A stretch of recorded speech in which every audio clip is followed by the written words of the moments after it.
लोकसभा चुनाव को लेकर सरगर्मी तेज हो चुकी है। एक और जहां एनडीए गठबंधन के अंदर अपने उम्मीदवारों की नाम की घोषणा कर रही है, अपने स्टार प्रचारकों की लिस्ट जारी कर रही है, तो दूसरी ओर महागठबंधन के अंदर सीट शेयरिंग फाइनल नहीं हो पाई है।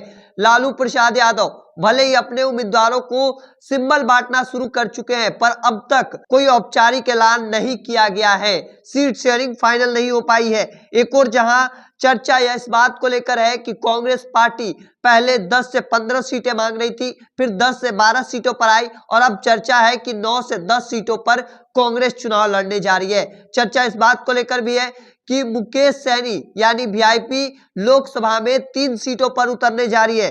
जिन सीटों पर कांग्रेस चुनाव लड़ने जा रही है उन सीटों का नाम कटिहार, किशनगंज, भागलपुर, समस्तीपुर, मुजफ्फरपुर, बेतिया, पटना साहिब और सासाराम की सीटें हैं। इन सीटों के अलावा शिवहर सीट को लेकर भी चर्चा है कि कांग्रेस उस सीट पर चुनाव लड़ सकती है। सबसे बड़ा पेच पूर्णिया लोकसभा सीट को लेकर फंसा हुआ है। क्या पप्पू यादव उस सीट पर चुनाव लड़ेंगे कांग्रेस के तरफ से? दूसरी ओर बीमा भारती राजद की ओर से टिकट मिल गया है, वो मैदान में उतर चुकी है। हालांकि अब देखना होगा। एक और जहां मुकेश सहनी को लेकर भी काफी चर्चा है। मुकेश सहनी 3 सीटों पर चुनाव लड़ने को उतरने वाले हैं। जिन 3 सीटों को पहले ही बताया है हमने, उन सीटों पर भी वो चुनाव लड़ सकते हैं। हालांकि चर्चा सबसे मुख्य रूप से अब तक की जो कांग्रेस को सीटें को लेकर फंसी हुई है, क्योंकि कांग्रेस अब तक बिहार में कोई अपना उम्मीदवार फाइनल नहीं की है।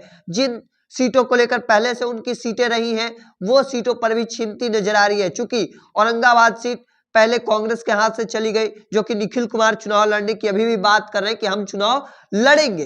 तो दूसरी ओर बेगूसराय सीट को लेकर भी चर्चाएं थी कि बेगूसराय से कांग्रेस चाहती है कि कन्हैया कुमार को हम लड़ाएं, पर अब तक उनके खाते में सीटें नहीं आई और इस वजह से अब चर्चाएं चल रही है कि जिस कांग्रेस को पहले 10 से 15 सीटें की बात, फिर 10 से 12 सीट और अब 9 से 10 सीट पर बात निकलती सामने आ रही है। सबसे बड़ा पेच चूंकि पूर्णिया सीट को लेकर है, पप्पू यादव एक और खड़े हैं, तो दूसरी ओर बीमा भारती खड़ी हो चुकी है। अब देखना होगा किस तरह से इस विवाद को मिटाया जाता है। वहीं दूसरी ओर जिन सीटों को हमने बताया उन सीटों पर कांग्रेस चुनाव लड़ती नजर आ सकती है। वो करीब करीब 9 से 10 सीटों पर चर्चा मानी जा रही है कि वह 10 सीटों पर अगले 24 से 48 घंटे के अंदर हो सकता है कि महागठबंधन अपने सीट शेयरिंग का ऐलान करे। चूंकि लगभग माना जा रहा है कि सीट शेयरिंग जो है वो पेच को सुलझा लिया गया है और अब विवाद खत्म होता नजर आ रहा है। हालांकि देखना होगा अब कब तक।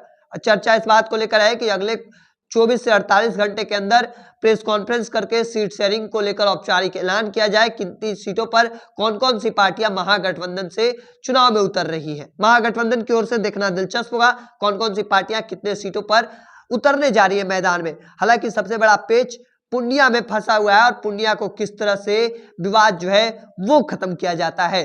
क्योंकि एक और जहां पप्पू यादव अड़े हुए हैं, तो दूसरी ओर बीमा भारती भी मैदान में उतर पड़ी है। देखना दिलचस्प होगा आगे क्या कुछ निकलकर सामने आता है। तब तक के लिए तमाम अपडेट के लिए देखते रहिए द इंडिया टॉप।